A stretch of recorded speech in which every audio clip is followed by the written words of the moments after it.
tarde, crianças. Vamos começar a nossa aula de língua portuguesa desta semana. E desde já eu quero desejar a vocês uma ótima tarde de estudos, que possa ser muito proveitosa a nossa semana, que nós possamos aprender muito em torno desses dias, em torno dessas aulas. E hoje, dia 3/8, nós vamos fazer a correção da página 65, aquela atividade, certo? Sobre o texto interpretativo, que falou sobre o som que o grilo realiza e outros animais do seu grupo.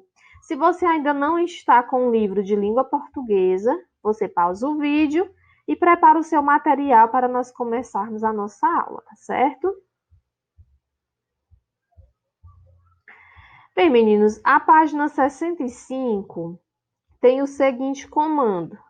O cri-cri do Senhor Grilo no poema Bilhete para o Senhor Grilo só atrapalhava o sono da criança. Após a leitura do texto científico, você ainda acredita que o Senhor Grilo cri-crilava para atrapalhar? Por quê? Converse com os colegas e o professor e registre sua resposta.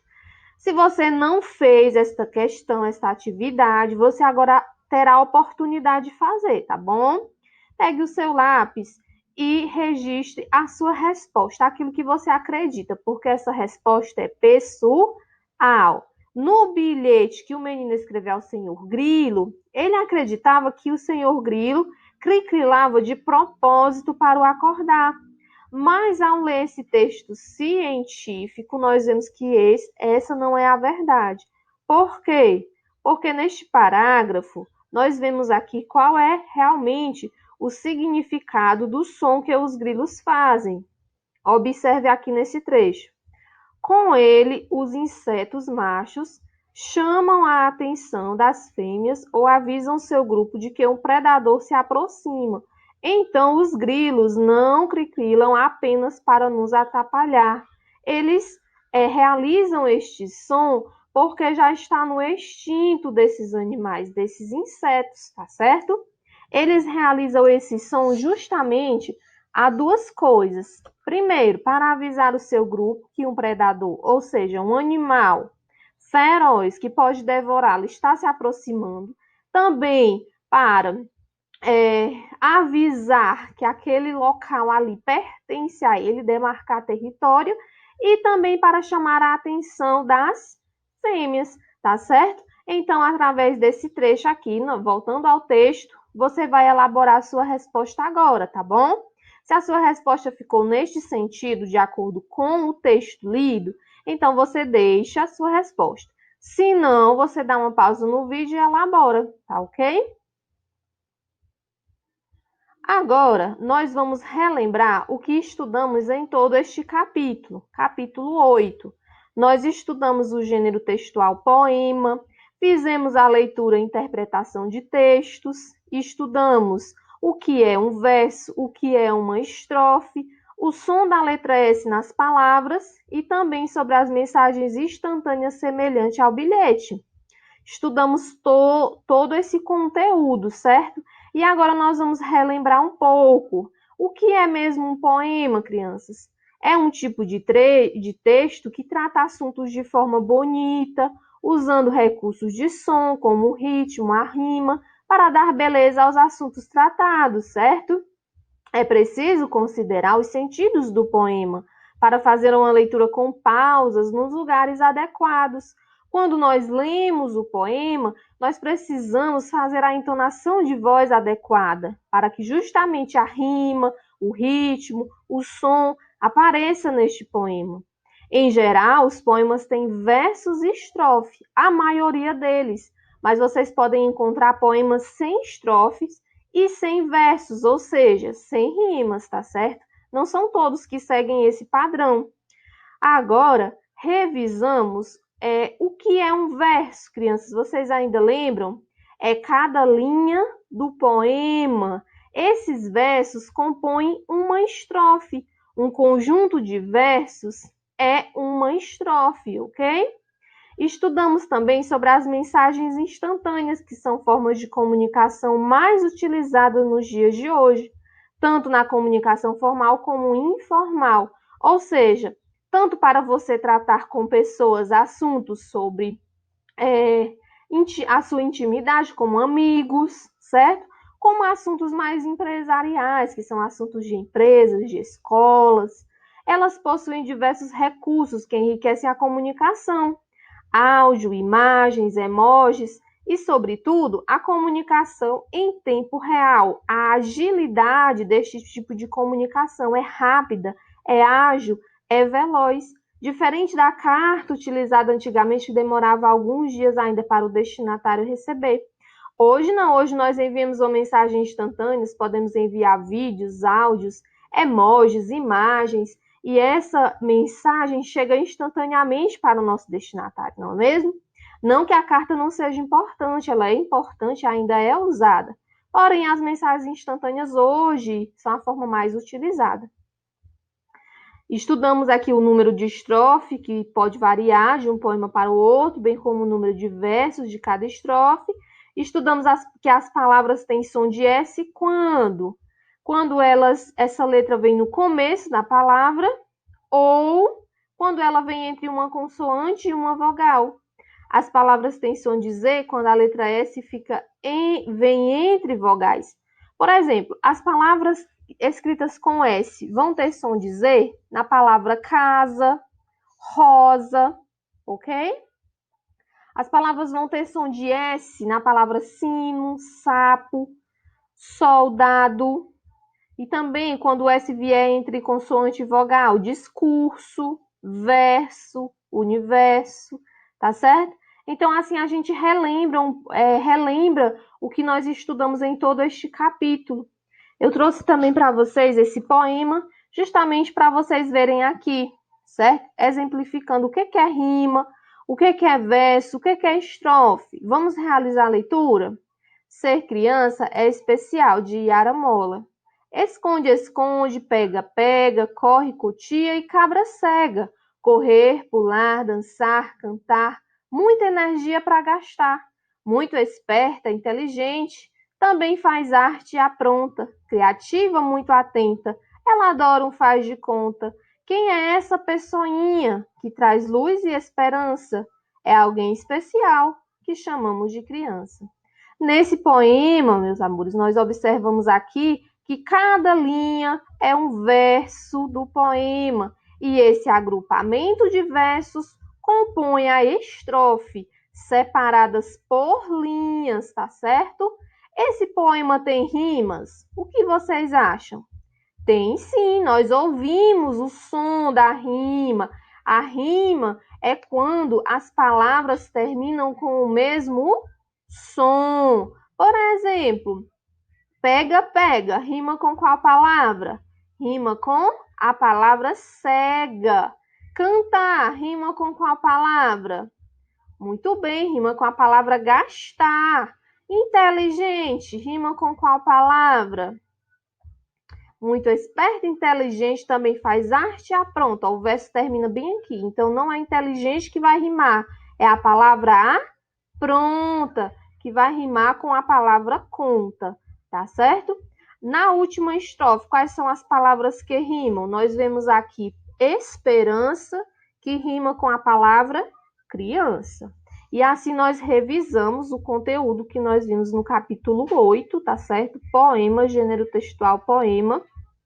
Estudamos aí os versos, as estrofes, as rimas, também estudamos som de S na palavra, tá certo? Quando é que vai ter som de S, quando é que vai ter som de Z, e mensagens instantâneas. Agora, eu quero que vocês peguem o livro, certo? De vocês aí, posicione na página 68, tá certo? Porque nós vamos começar a estudar. Começamos hoje o capítulo 9, que se intitula A Vez do Leitor. Tia, o que nós vamos estudar nesse capítulo? Nós vamos estudar o gênero textual carta do leitor. Nós vamos ver, tá certo, o que compõe esse gênero textual, qual é a função dele, ok? Vamos estudar em detalhes. Hoje a tia vai fazer a apresentação do capítulo. Então, eu preciso que vocês estejam com o livro de vocês em mãos, tá bom? É a página 68, 68. O que diz aqui? Hora da leitura. Você sabia que revistas, jornais e sites têm um espaço reservado para que o leitor possa opinar sobre notícias, reportagens e todos os outros textos publicados nesses lugares?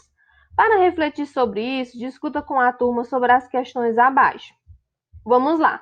Essas questões nós vamos discutir, eu e você, tá certo? Aí do outro lado, você vai procurando me responder, tá bom?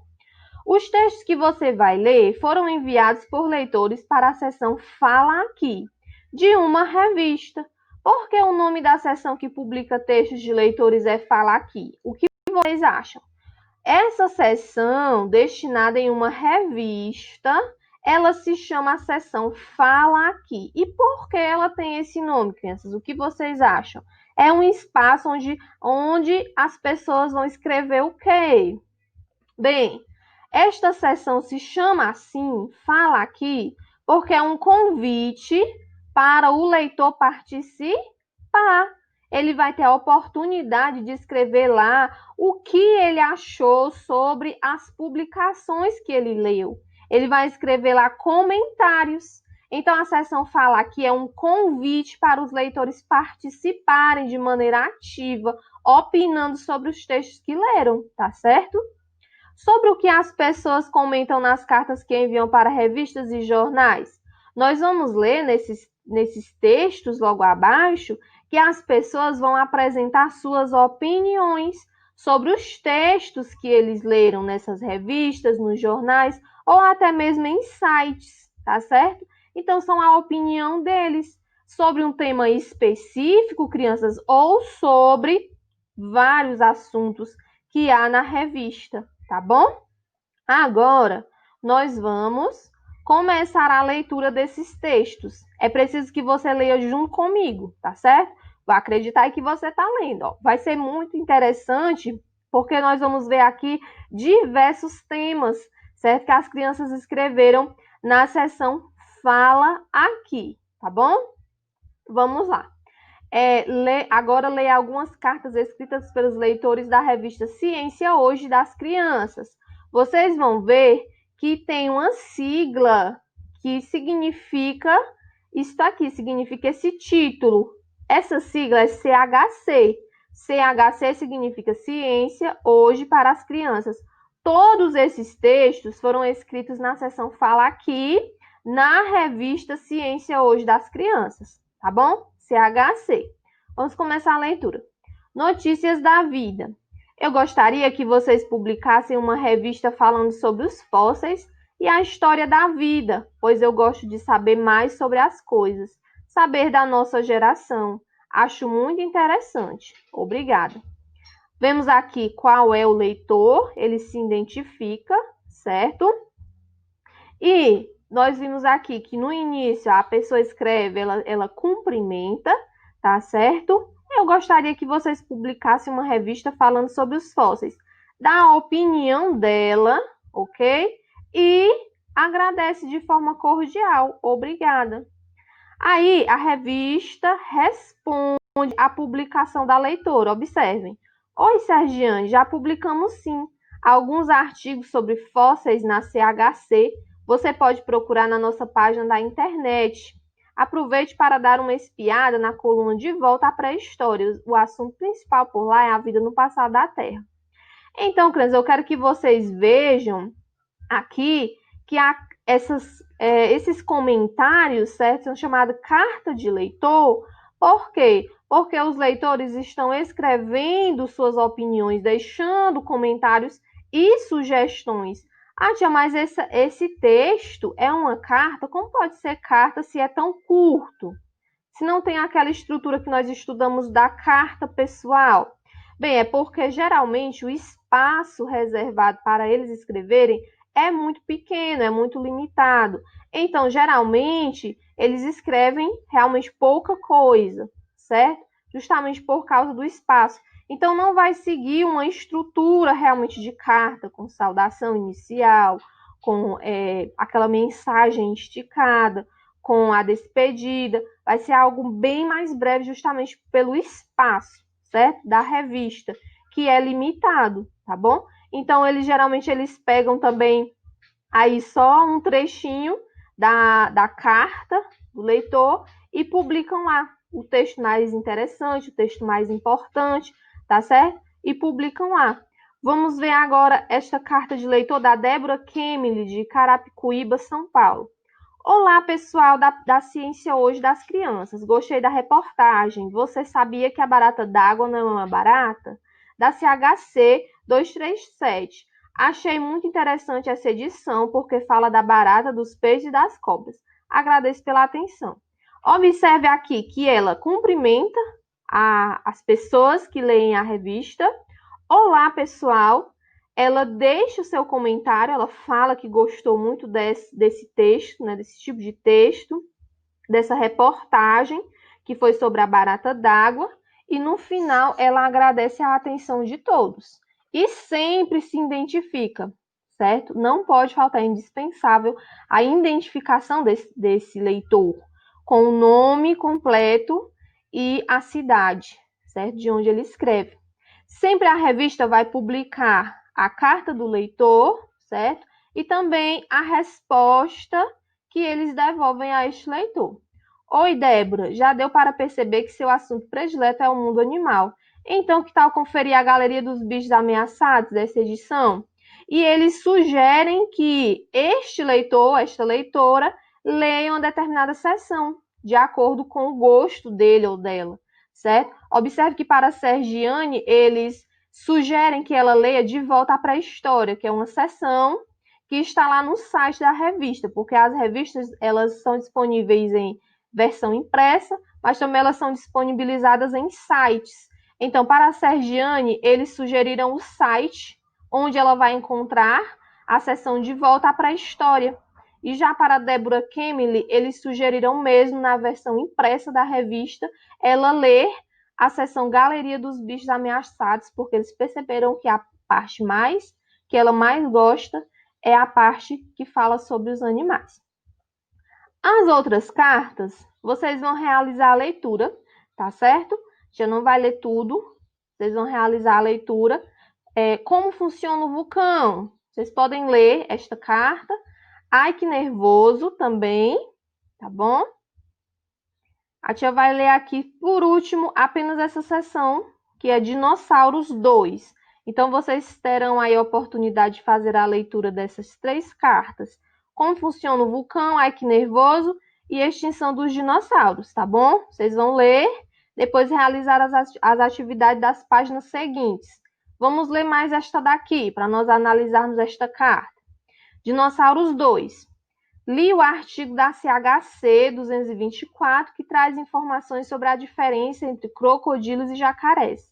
Gostei! Gostaria que publicassem um texto sobre dinossauros. Um abraço ao pessoal da CHC, Eduardo José da Silva, de Penha, de Santa Catarina. Bem, crianças, mais uma vez ele fala, deixa seu comentário sobre o que ele gostou nesta sessão. No caso, ele fala que gostou da seção que fala sobre os dinossauros. Esta é uma seção da revista 224, é o número da edição. Então, ele deixa o seu comentário, certo? E se despede falando um abraço ao pessoal da CHC. CHC significa Ciência Hoje para Crianças. Se identifica, certo? É o Eduardo José da Silva, de Penha, Santa Catarina. Então, é importante que na carta do leitor sempre tenha essa identificação e também, geralmente, vai ter o comentário sobre a seção que ele leu ou sugestões para a revista aprimorar as suas edições. Eles respondem ao comentário de Eduardo falando assim: os dinossauros foram animais que povoaram a Terra e até hoje ainda rondam a imaginação de todos. Por isso, pode procurar, pois já falamos muito no assunto. Confira em www.chc.org.br. Então, aqui eles indicam o site para que Eduardo possa ler mais sobre o assunto, que no caso é dinossauro. E assim nós encerramos, certo, a nossa aula de hoje. Vocês farão a atividade das páginas 70 e 71, ok? Se tiverem alguma dúvida, podem entrar em contato, alguma questão que vocês não entenderam, para que eu possa esclarecer e vocês realizarem essa atividade, certo? Será sobre este conteúdo, carta do leitor, e acredito que vocês não vão ter dificuldade. Até a próxima aula.